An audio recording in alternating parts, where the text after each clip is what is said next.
नमस्कार दोस्तों, आज के इस वीडियो में हम चर्चा करेंगे मात्र 3 टॉपिक पे। जैसे पहला मेरा टॉपिक होगा पवन सिंह से रिलेटेड, दूसरा टॉपिक होगा छपरा सारण से रिलेटेड और तीसरा टॉपिक होगा कि आखिर बीजेपी किन वजहों के कारण बिहार में कम से कम 20 सीटें हार रही हैं। तो चलिए इसी से सबसे लास्ट से शुरुआत हम करते हैं। तो दोस्तों आप भी समझ चुके हैं कि बिहार में बीजेपी के इस समय की जो सीट आएगी वो काफी ज्यादा कम आएगी। उसका मेन रीजन है ओल्ड कैंडिडेट। बीजेपी जहां जहां कैंडिडेट को उतारी है जो पहले 5 साल से राज कर रहे हैं, 10 साल से राज कर रहे हैं, 15 साल से राज कर रहे हैं, यही नहीं 25 साल से राज करने वाले, जैसे कि मोतिहारी जिला राधा मोहन सिंह का गढ़ माना जाता था, भुंजार का गढ़ माना जाता था, लेकिन 25 साल रहने के बावजूद राधा मोहन सिंह वहां पे अभी भी विकास की जो गति होती है, प्रगति होती है, कहीं उस पर डेवलप नहीं किए हैं। कुछ कामें उन्होंने कराई है लेकिन कहीं ना कहीं वो अपने फेस वैल्यू के कारण, यानी कि चंपारण में ना आते हैं, ना ही सम्मेलन करते हैं, ना ही गाँव के लोगों से मिलते हैं। गांव के लोग के तो दूर की बात है, खुद शहर में भी नहीं आते। यही रीजन हो गया है काराकाट में, यही रीजन हो गया पश्चिमी चंपारण में, यही रीजन हो गया है सारण में। यानी ऐसे ऐसे काफी ज्यादा सीट है जहां पे बीजेपी एक के बाद एक सीटें हारती जा रही है। ऐसे तो सब किसी के मन में एक ख्याल है कि पीएम कैंडिडेट जब भी चुना है नरेंद्र मोदी को चुना है। यानी कहीं ना कहीं नरेंद्र मोदी से किसी को नफरत नहीं है, लेकिन नरेंद्र मोदी के पक्ष में रहकर जो काम करने वाले कैंडिडेट है उनसे कहीं ना कहीं जनता नाराज हो चुकी है। लेकिन इसी नाराज को देखकर पवन सिंह ने एक शायरी भी बोला था। शायद वो शायरी आप सुने होंगे, लेकिन फिर भी मैं आपको सुना देता हूँ।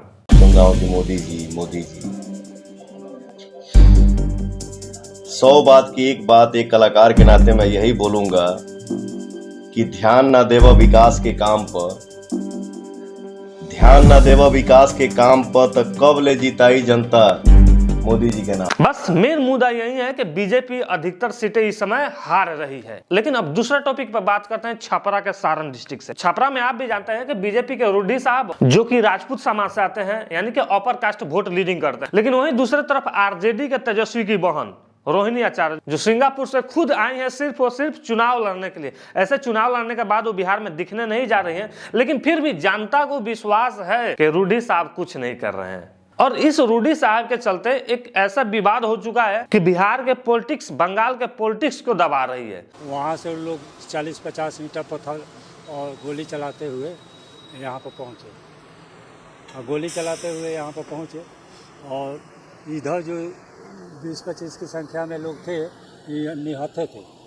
ये लोग भागने लगे और वो गोली चलाते हुए लड़का लोग को मारा। और इसका जो मेन रीजन है वो है कास्ट वाइज, यानी अपर कास्ट बैकवर्ड। आज के डेट में भी छपरा सारण में राजपूतों का सिक्का चलता है। इसका परिणाम आपके सामने है, आप पहले वीडियो देखिए। डर रहे हैं कि बताना नहीं चाह रहे? नहीं, डर नहीं रहे सर, हम लोग नहीं थे घटना के समय। तो जो पान का दुकान वाले तो बता रहे हैं कि उमाकांत और रमाकांत सोलंकी जो आए थे समर्थक। नहीं, हम नहीं थे सर, हम लोग नहीं थे, अभी तक हैं सर सब। अच्छा, क्या जानते हैं जो घटना हुई उसके बारे में? हमको मालूम चला तो हम मैंने जानते हैं। क्या मालूम? भिखारी चौक पर ऐसा हो गया है, और क्या हमको मालूम।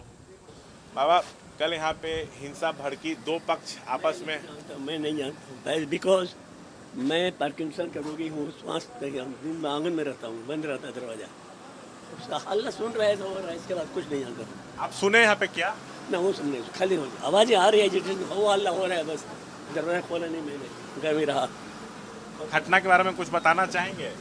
बताया तो मैं था नहीं, आप जानता नहीं, इनसे पूछ लीजिए। इस वीडियो से आपको ये मालूम हो गया होगा कि एक झुंड आया और दूसरे झुंड पे प्रहार करना चालू कर दिया, जबकि आपको रियलिटी आपको बता दें कि ये जो व्यक्ति बातें कर रहे हैं, ये जो दादाजी बातें बता रहे हैं, ये जायज होगी। लेकिन रही बात इनकी दबदबा, इससे जाहिर नहीं होती है। ये तो गोली आए चला दिए, किसी की हत्या हो गई, कोई एक्सीडेंटल केस में हो गया और हॉस्पिटल में चला गया, लेकिन एक खुलेआम बोलने से बच रहे हैं। इसका मेन मुद्दा है डर। और अब अपनी सबसे आखिरी टॉपिक पे आते हैं पवन सिंह को लेकर। पवन सिंह को हाल फिलहाल में बीजेपी ने निष्कासित कर दिया पद से, लेकिन एक काम जो बीजेपी ने किया है इसे पहले कर देनी चाहिए, क्योंकि अगर पहले करती तो उपेंद्र कुशवाहा की छवि और ज्यादा होती और पवन सिंह की छवि कहीं ना कहीं लिमिट में रहती। लेकिन इस समय चुनाव मात्र 3 दिन 4 दिन या 1 सप्ताह बचे हैं, तब पवन सिंह को निष्कासित करते हैं पद से। इसको लेकर पवन सिंह की छवि वहां पे और बिखर चुके हैं और उपेंद्र कुशवाहा की छवि कहीं ना कहीं गिरती हुई नजर आ रही है। लेकिन इसी बीच पॉलिटिकल पार्टियां अपना अपना रोटी सेकने पर लगी है।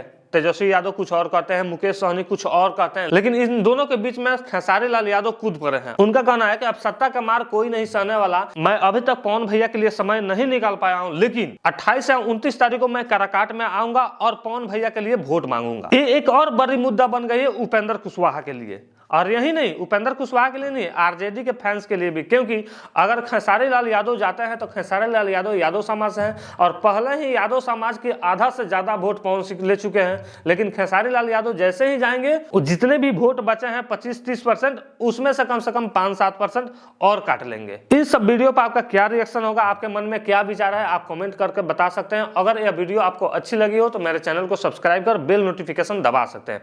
धन्यवाद।